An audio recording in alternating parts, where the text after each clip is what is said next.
DJ বাপি presentation. দান পদ্ধতি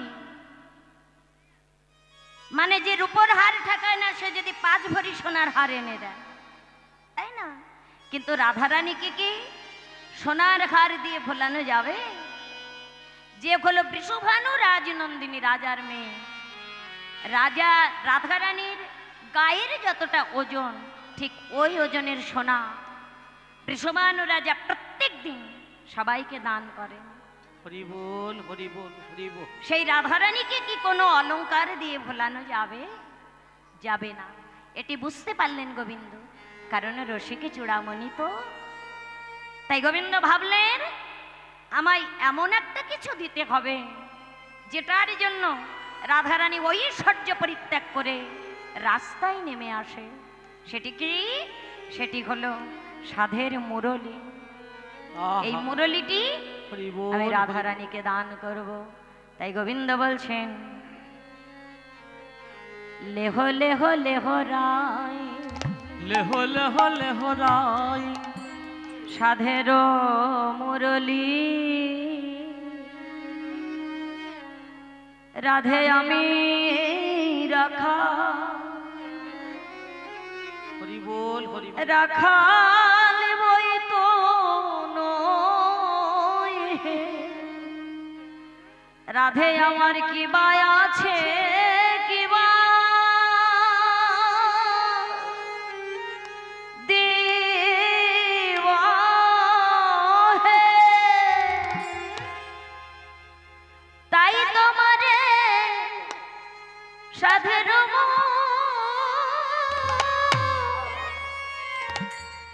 রলি দিলাম, রাধে আমি রাখা। রাধে আমি রাখাল বই তো কিছু নই, রাধে আমার কি আছে? আমি তোমায় কি দেব বলো? তাই ওকে প্রেমময়ী পরশিতে চাই তোমার চরণের ধুলি, চরণের ধুলি। রাধে আমি রাখাল, আমি মাটি মাটি গরু চড়াই, আমার কি আছে? আমি তোমায় কি দেব বলো? তাই আমার সাধের মুরলীটি তুমি নাও। আমি জানি আমার এই মুরলীটিকে তুমি বড় ভালোবাসো। নাও রাধে, এই মুরলীটি আমি তোমায় দিচ্ছি। হরি বল, হরি বল। আমি জানি এই মুরলীকে তুমি বড় ভালোবাসো, আমার আর কিছু দেওয়ার নয়, শুধু আমার এই মুরলীটি আছে যেটা তুমি ভালোবাসো। এই মুরলীটি আমি তোমায় দিচ্ছি, তুমি তোমার মান আমায় দান করো। তোমার চরণে দানে করিলা হে। এত ধনে ধনী যে সে কেন কৃপণ, জ্ঞান দাসে কহে কেবা বুঝিবে মর। গোবিন্দ আমার রাধারানীর চরণ ধুলি মাখছেন আর বলছেন ওহে রাধে, তোমার চরণের ধুলি মেখে আমি আমার জ্বালা জোড়ালা, জ্বালা জোড়ালা, আমার জ্বালা জোড়া, আমার জ্বালা জোড়ালা। তোমার চরণ ধুলি অঙ্গে মেখে জ্বালা জোড়া, তোমার চরণ ধুলি অঙ্গে মেখে জ্বালা জোড়ালা। তোমার চরণ ধুলি অঙ্গে মেখে আমি জ্বালা জোড়া, চরণ ধুলি অঙ্গে মেখে আমার সকলে জ্বালা জুড়াইলাম, আমার সকলে জ্বালা জুড়াইলাম, আমার সকলে জ্বালা জুড়াইলাম,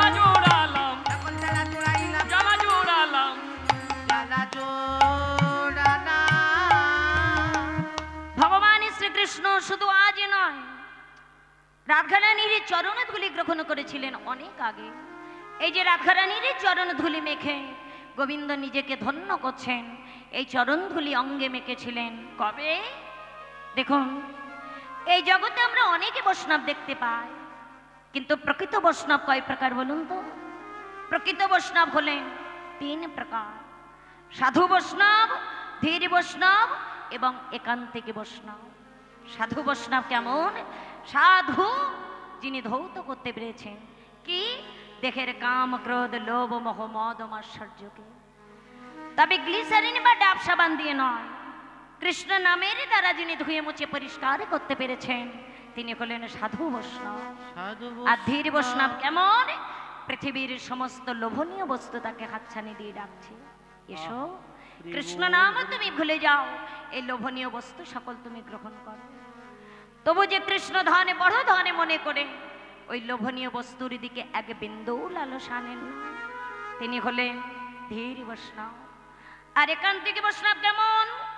স্বর্গের সকলে দেবতারা তাকে হাতছানি দিয়ে ডাকছে, এসো কৃষ্ণ নাম তুমি ভুলে যাও, কৃষ্ণ নাম ভুলে গিয়ে তুমি আমাদের নাম করো। তবু যে কৃষ্ণ ধন বড় ধন মনে করে কৃষ্ণ চরণ ছাড়া কৃষ্ণ নাম ছাড়া ওই দেবতা সকলের দিকে এক পদও অগ্রসর হন না, তিনি হলেন একান্তিক বৈষ্ণব। এই একান্তিক বৈষ্ণব ছিলেন কে? রাজা অম্বরীশ। রাজা অম্বরীশ ছিলেন একান্তিক বৈষ্ণব। ভগবান শ্রীকৃষ্ণ একদিন অম্বরীশকে পরীক্ষা করবার জন্য দেবরাজ ইন্দ্রের রূপ ধারণ করে অম্বরীশেরই কাছে গিয়ে বলেছিলেন, অম্বরীশ কে কে তুমি ঠাকুর? আমি দেবরাজ ইন্দ্র। কেন এসেছো? কেন এসেছো তুমি আমার কাছে? বর দিতে চাই না, চাই না আমার বর। আমার যদি কোনোদিন কোনো কিছু প্রয়োজন হয় আমি আমার গোবিন্দেরই কাছ থেকে চেয়ে নেব। ইন্দ্রের বেশে গোবিন্দ বললেন যে অম্বরীশ তুমি তো শিশুকাল থেকে গোবিন্দ নাম করো, শিশুকাল থেকে গোবিন্দকে ভজে এসেছ, কি পেয়েছো তুমি তার কাছে? কে দিয়েছেন তিনি তোমাকে? অম্বরীশ বললেন, ঠাকুর আমি তো কিছু পাওয়ার আশে গোবিন্দ নাম করি না। আর আমার গোবিন্দ বলেছেন যে করে আমার আশ আমি তারই করি সর্বনাশ, তবু সে যদি না ছাড়ে পাশ তবে আমি তাকে করি দাস অনুদাস। গোবিন্দ নাম যারা করে গোবিন্দ তাদেরকে কাঁদাতে বড় ভালোবাসে। ঠাকুর আমার যদি কোনোদিনই কিছু প্রয়োজন হয় আমি আমার গোবিন্দের কাছ থেকে চেয়ে নেব। ইন্দ্রেরই বেশে গোবিন্দ বললেন, অম্বরীশ তুমি তো শিশুকাল থেকে গোবিন্দ নাম করেছো, শিশুকালে থেকে গোবিন্দ ভজে এসেছো, কি পেয়েছো তুমি তার কাছে? কিছুই তো পাওনি। তা যদি তুমি আমার কাছ থেকে কিছু চেয়ে না নাও আমি তোমার মস্তকে ভদ্রাঘাতে ফেলব। ঠাকুর তুমি আমায় ভয় দেখাচ্ছ, কিন্তু তুমি কাকে ভয় দেখাচ্ছ? এ মস্তক তো আমার নয়, কেননা আমি শিশুকালে হতে আমার জীবনে যৌবনে দেখো মন প্রাণ আমার বলতে যা কিছু সব আমি গোবিন্দ চরণে অর্পণ করে দিয়েছি। তাই সব যদি আমি তাকে দিয়ে থাকি এ মস্তক তো তা, এই মস্তকে যদি তুমি বজ্রাঘাত দেখানো আমার গোবিন্দের কষ্ট হবে, আমার কিছু হবে না, আবার কিছু হবে না গো। কত বড় আত্মসমর্পণের কথা। এই বলে অম্বরীশ যখন মাথা নত করলেন, মাগো অম্বরীশের মস্তকে বজ্রাঘাতে পড়ল না, পড়ল কি? স্বর্গ হতে সকলে দেবতাগণ অম্বরীশের মস্তকে পুষ্প বৃষ্টি বরিশন করতে লাগলো। গোবিন্দ ত্রিভঙ্গ বঙ্কিম ঠামে দাঁড়ালে, অম্বরীশ তুমি বদন তোলো, বদনে তুলে চেয়ে দেখো আমি কে। অম্বরীশে বদন তুললে, তুলে দেখলেন গোবিন্দ ত্রিভঙ্গ বঙ্কিম ঠামে দাঁড়িয়ে আছে।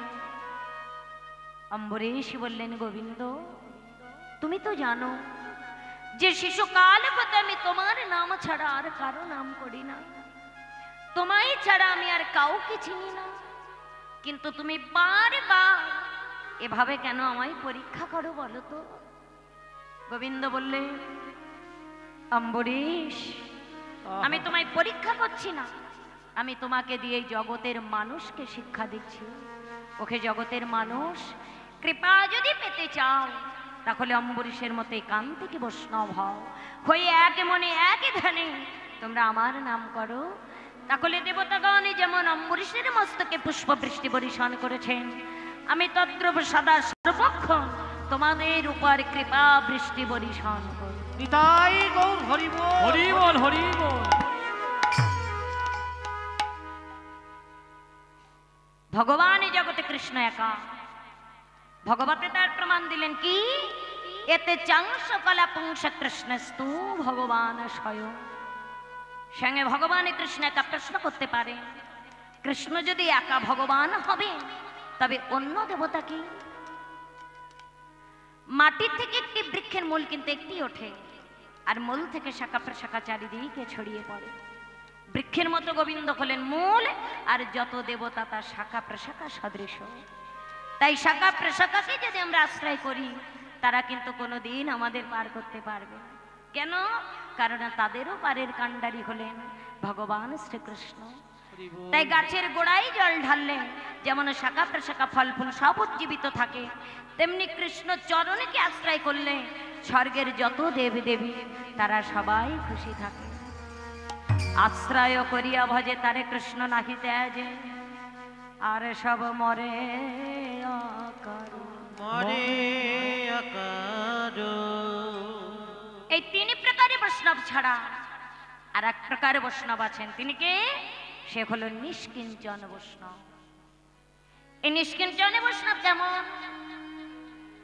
ভগবান শ্রীকৃষ্ণ একদিন ভাগবতেরই কাছে প্রশ্ন করেছিলেন যে, ভাগবত তুমি বলো তো, যেমন ভক্তি বিনা ভগবানকে পাওয়া যায় না, তেমনি কি বিনা ভক্তি পাওয়া যায় না? ভাগবত বলেছিলেন যে, গোবিন্দ ত্রিজগতের অধিপতি, তুমি সৃষ্টির স্রষ্টা, তুমি সবই জানো, তুমি আমার কাছে এই প্রশ্ন করছো? হরি বল। গোবিন্দ বললেন, ভাগবত ভক্তি আমি শুধু নিতে শিখেছি, আমি দিতে শিখি নাই, তাই আমি জানি না, তুমি বলো। ভগবত বললেন, গোবিন্দ আমি বেশি কিছু জানি না, তবে আমি এইটুকু বলতে পারি যে তুমি যদি নিষ্কিঞ্চনে বৈষ্ণবের চরণ ধুলি তোমার সর্বাঙ্গে মাখতে পারো, তবেই তুমি জানবে কি দিয়ে ভক্তি পাওয়া যায়। নিষ্কিঞ্চন বৈষ্ণব তার লক্ষণ কি?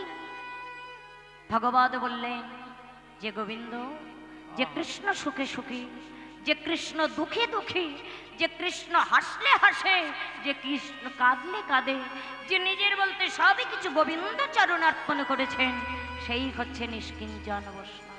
হরি বল, হরি বল। ত্রিভুবনময় গোবিন্দ খুঁজতে লাগলেন,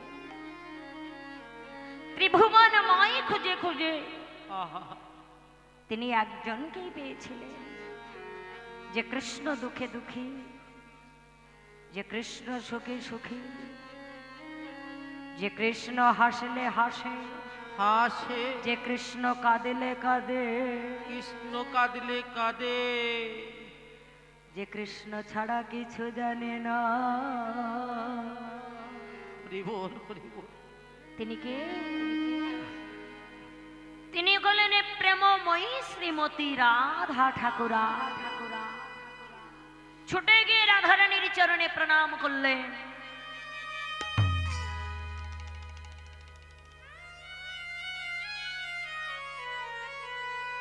রাধে লহ প্রণাম। রাধারানীকে প্রণাম করে তার চরণ ধুলি সর্বাঙ্গে মেখে গোবিন্দ বললেন, হে রাধে, আমি আমার সকলে জ্বালা হরি বল, হরি বল। জুড়াইলাম প্রেমময়ী রাধে,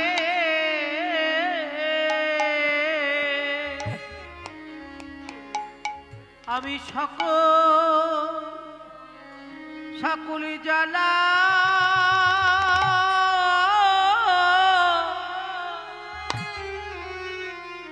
আমি জুড়া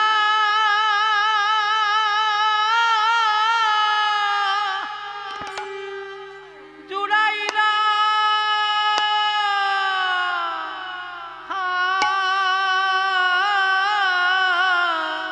আমি আমার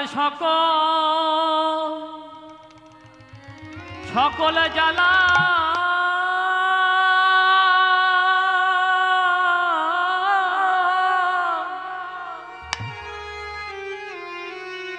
জ্বালা জোড়া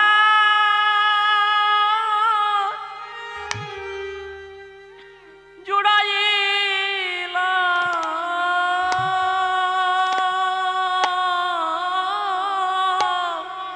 তোমার চরণে ধুলি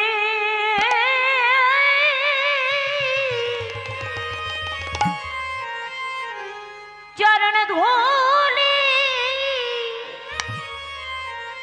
আমার অঙ্গে অঙ্গে মাখল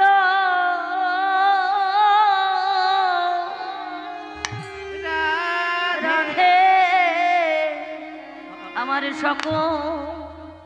সকলে জ্বালা আমি জুড়াইলাম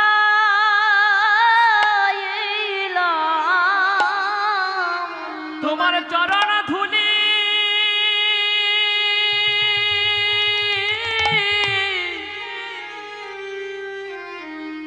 আমার অঙ্গে মেখে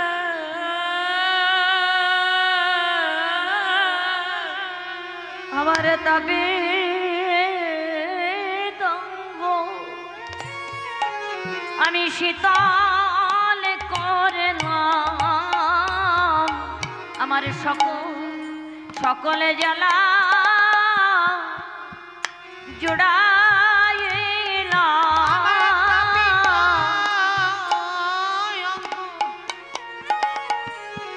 শীতলি করিব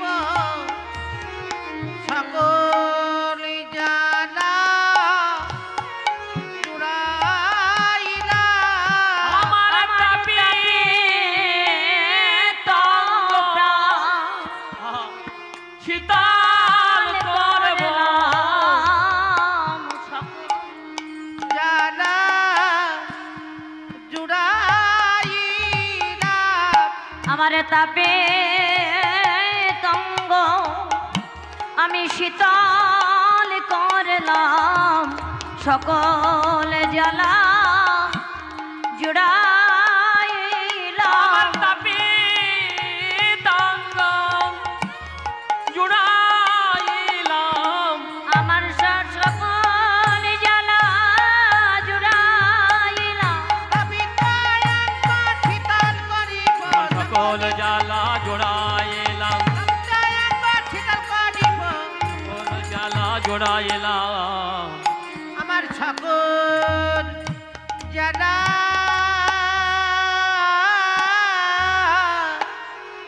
আমি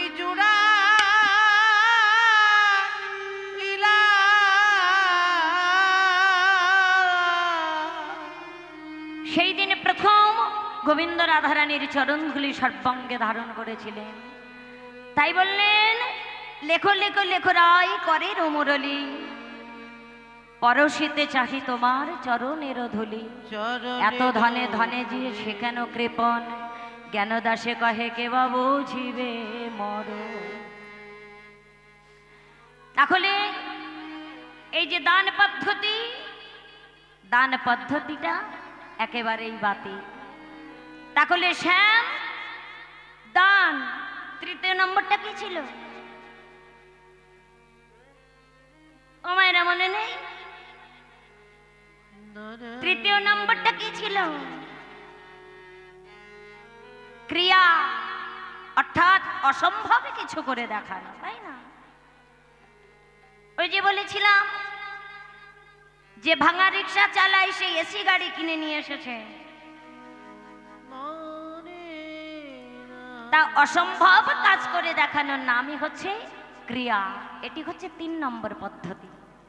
তা গোবিন্দ ভাবলেন আমায় এমন একটি কিছু করতে হবে যেটার জন্য রাধারানীর যেন মান ভেঙে যায়। তা আমি হলাম বৈশ্য জাতির ছেলে, গোবিন্দ বৈশ্য জাতির ছেলে। বৈশ্য জাতির কাজ কি? কৃষি পালন, গৌরক্ষা আর বাণিজ্য, তাই না? আপনারা জানেন নিশ্চয়ই যে কৃষি কাজ করার জন্য বলরামের কাঁধে কি থাকতো? নাঙল। আর বাণিজ্য করবার জন্য নন্দ মহারাজ মাঝে মাঝে মথুরায় যেতেন। আর পশু পালনের জন্য অর্থাৎ গরু বাছুর পালনের জন্য ভগবানের হাতে কি থাকতো?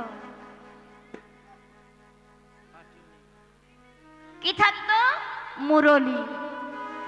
তা গোবিন্দ ভাবলেন আমি হলাম বৈশ্য জাতির ছেলে, গরু বাছুর চড়ানো আমার কাজ, কিন্তু আজ আমায় এমন একটি অসম্ভবই কিছু করে দেখাতে হবে যে যাহাতে যেন রাধারানীর মান ভেঙে যায়। তাই অসম্ভব কাজটা কি? আমি গোয়ালার ছেলে হয়ে আমি ব্রাহ্মণের কাজ করে দেখাবো, কারণ জাতির শ্রেষ্ঠ হচ্ছে ব্রাহ্মণ, তাই না? ব্রাহ্মণ হয়ে যদি আমি মানে গোয়ালা হয়ে যদি ব্রাহ্মণের কাজ করতে পারি, তাহলে আমার উপর রাধারানীর আর মান থাকবে না। তাই গোবিন্দ কি করছেন? আজ নিষ্ঠাবান ব্রাহ্মণের মতো মান চণ্ডীর পূজা করছেন। কেমন ভাবে? দেখবি যদি আয় তোরা, দেখবি যদি আয়, দেখবি যদি আয় তোরা, দেখবি যদি আয়। মান চণ্ডীর পূজা করে, মান চণ্ডীর পূজা করে, রসিক শেখর শ্যামরায়, দেখবি যদি আয় তোরা, দেখবি যদি আয়। মান চণ্ডীর পূজা করে, রসিক শেখর শ্যামরায়, দেখবি যদি আয় তোরা, দেখবি যদি আয়। ও মায়েরা, চণ্ডী পূজা করতে গেলে কি লাগে? জবা ফুল তো অবশ্যই লাগবে, তাই না? তা জবা ফুল কোথায় পাবে? এই যে গোবিন্দের করতল অর্থাৎ হাতের তলা দুটো জবা ফুলের মতো লাল, তাই হাতের তালু দুটো অন্তত এখন জবা ফুলের কাজ করবে। আর কি লাগে? বেলপাতা। তা বেল পাবে কোথায়? এই যে দুটি চোখ দেখেছেন, দুটি চোখ আর এই কপালে তিলক, এই তিনটিকে মেলাবার চেষ্টা করুন, দেখবেন একদম বেলপাতার মতো লাগছে, তাই না? দুটি চোখ, এই দুটি চোখ আর কপালে তিলক, তিনটিকে মিলিয়ে দেখো, একদম বেলপাতার মতো লাগছে, তাই না? তাই গোবিন্দ কি করছেন? আজ মানে চণ্ডীর পূজা করছেন। করতাল জবা ফুল নাশামূল বিল্ল দল, করতাল জবা ফুল নাশামূল বিল্ল দল,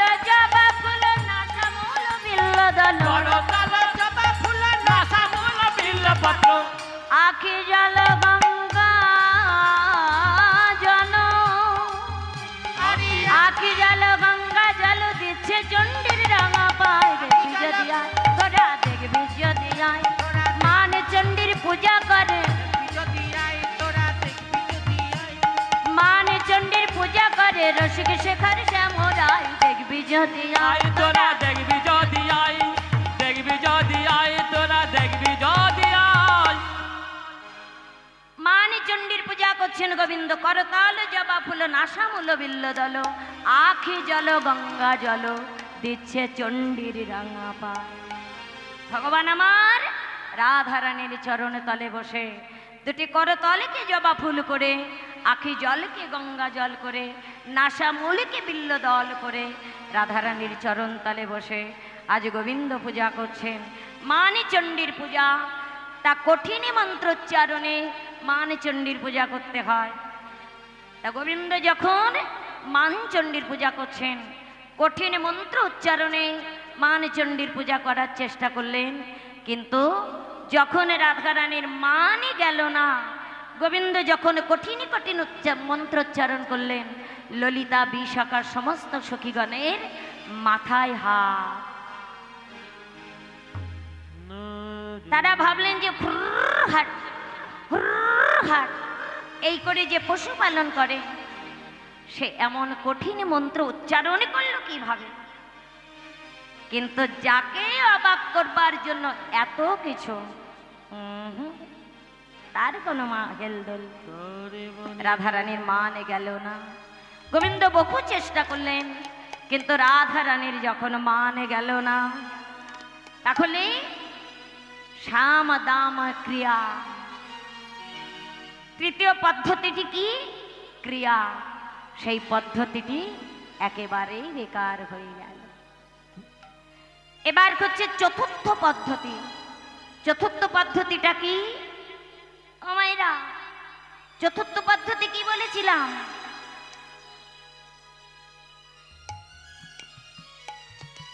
ভেদ, ভেদাভেদ, ভেদ করা। আমি উঁচু, তুমি নিচু, আমি পূজ্য, তুমি ত্যায্য, এই যে ভেদ করা, আমি বড় তুমি ছোট, এটা হচ্ছে ভেদাভেদ পদ্ধতি। তাই গোবিন্দ ভেদাভেদ পদ্ধতির করে আজ রাধারানীর মান ভাঙানোর চেষ্টা করছেন। বলছেন এই যে কোনো ক্ষমতা নেই তোমার, সবই আমার জন্য। এই বৃন্দাবনে কেউ পছে না তোমার, সবাই আমায় চেনে, সবাই আমার নাম করে। আচ্ছা মায়েরা,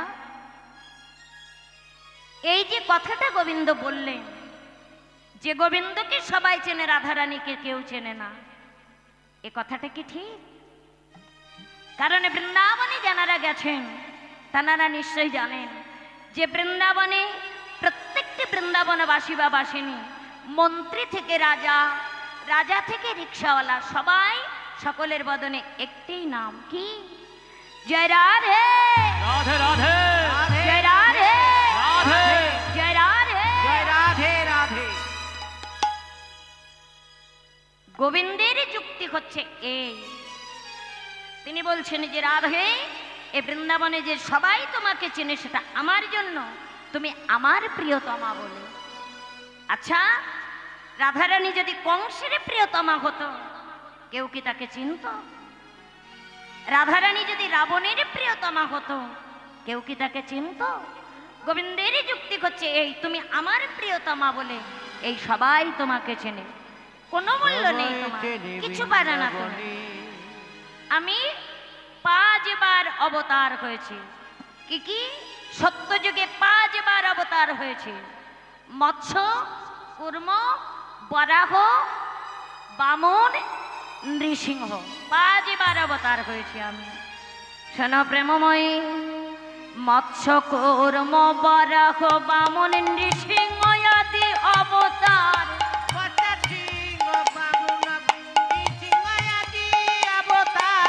মেন, কূর্ম, বরাহ, বামন, নৃসিংহ আদি অবতার,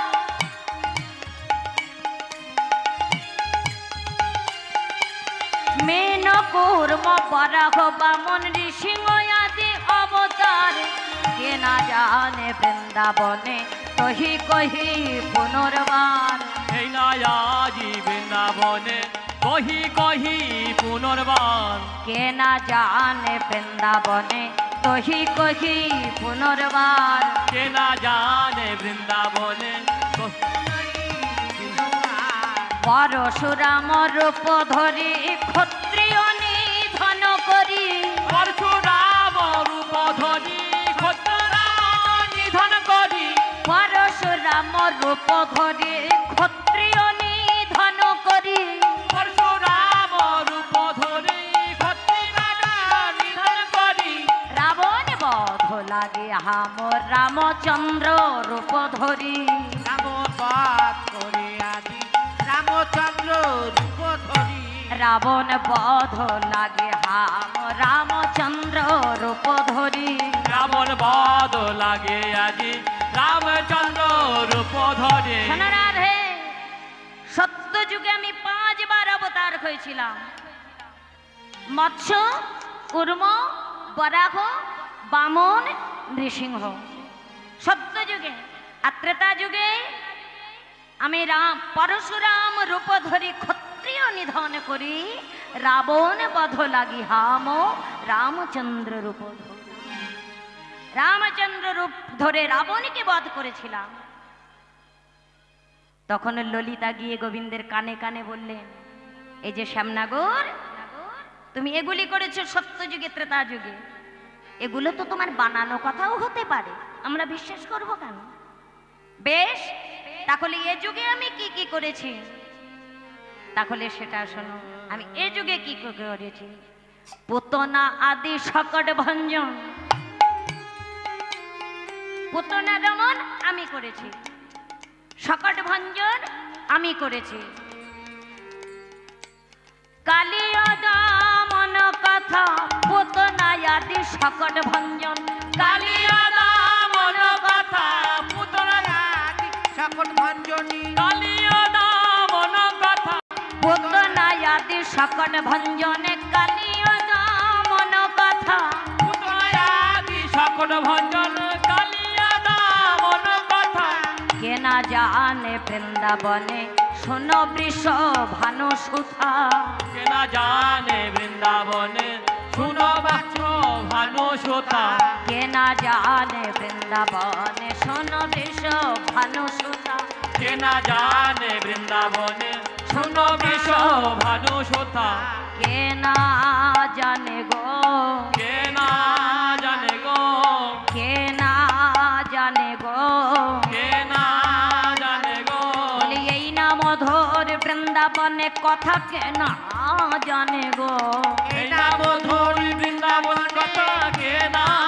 জানে গো বলে এই না মধুর বৃন্দাবনে কথা কে না জানে গো এই না মধুর বৃন্দাবনের বলে কথা শোনো শোনো প্রেমময়ে কে না জানে গো তুমি শোনো শোনো প্রেমময়ে কে না জানে গো কে না জানে গো কি বললেন পুতনা আদি সকট ভঞ্জন কালিয় দমন কথা কে না জানে বৃন্দাবনে শোনো বৃষভানু সুতা হে বৃষভানু রাজনন্দিনী শোনো কালিয় দমন আমি করেছিলাম সকট ভঞ্জন আমি করেছিলাম পুতনা দমন আমি করেছিলাম নিজের মহিমা প্রখ্যাটন করে দেখাচ্ছেন গোবিন্দ কিন্তু তাতে কি হলো জানি কোনো কথা বলল না রাধারানী শুধু ইঙ্গিত করে সখীদের উদ্দেশ্যে জানালেন ইঙ্গিত করে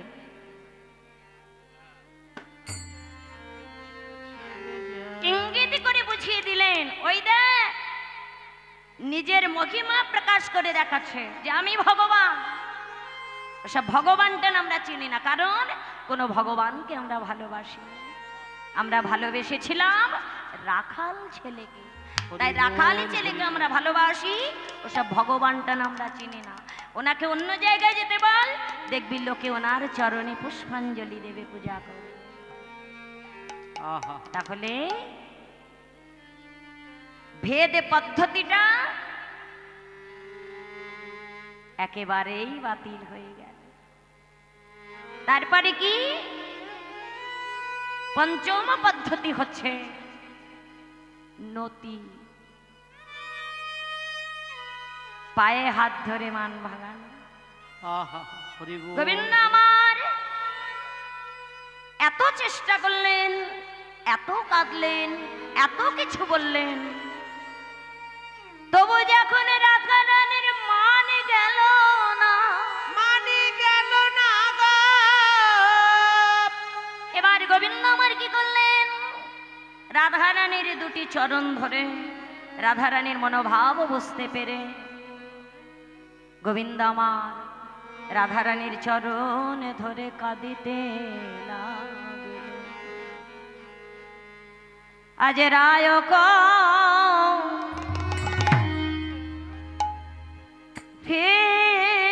হৃদয়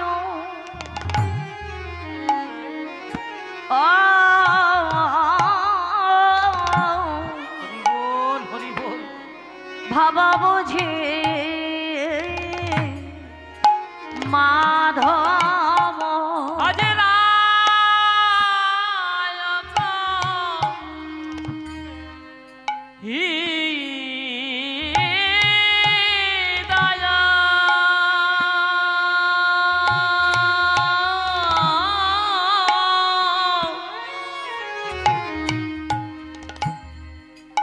ভাবা বুঝি মাধব গোবিন্দ আমার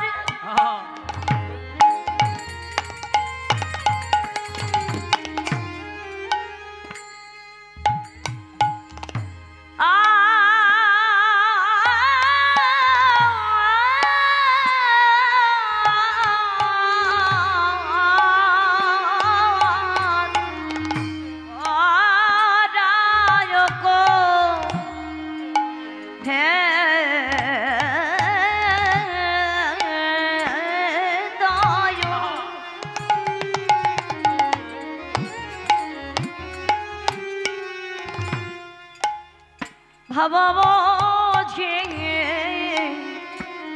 মাধব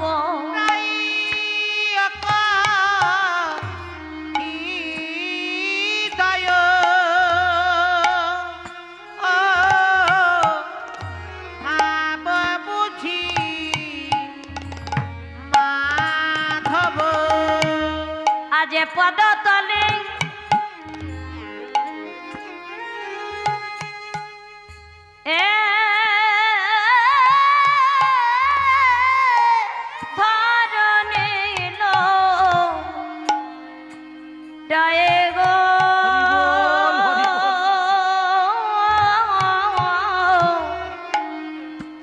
পদতলে ধর নিল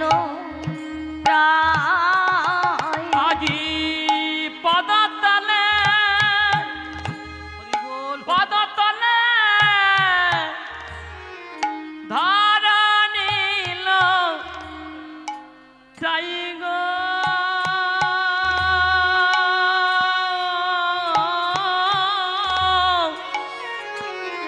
পদতলে ধর নিল আজে পদতলে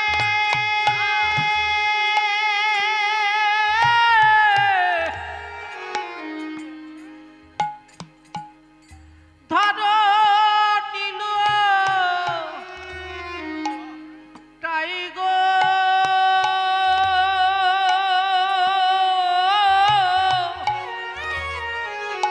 পদতলে ধর নীলটায়ে বলে হে তুহু যদি হরি বল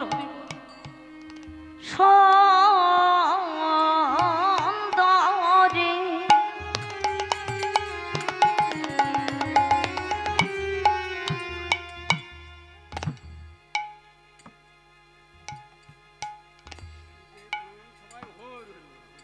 রাধে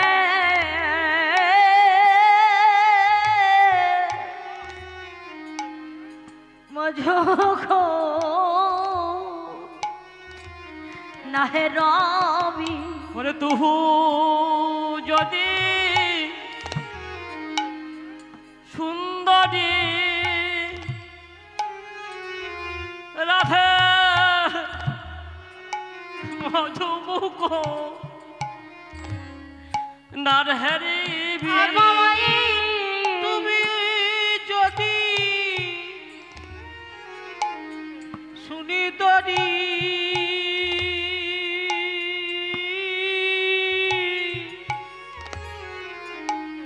মজুমুখ নাহরবি अरे हाँ मजा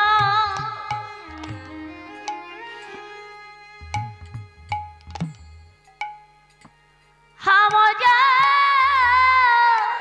जाओ बको थामे गो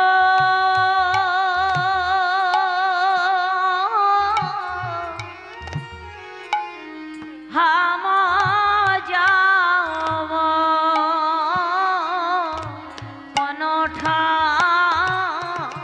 তবে হামজা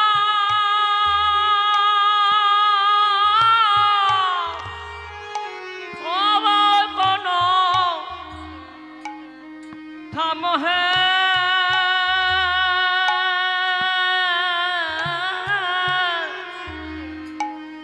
হামজা কোন রাধে আমি কোথা যাবো হে আমি কোথা যাব হে আমি কোথা যাবো আমি কোথা যাব হে আমি কোথা যাবো কোথা যাবো আমি কোথা যাবো হে আমি কোথা বা যাব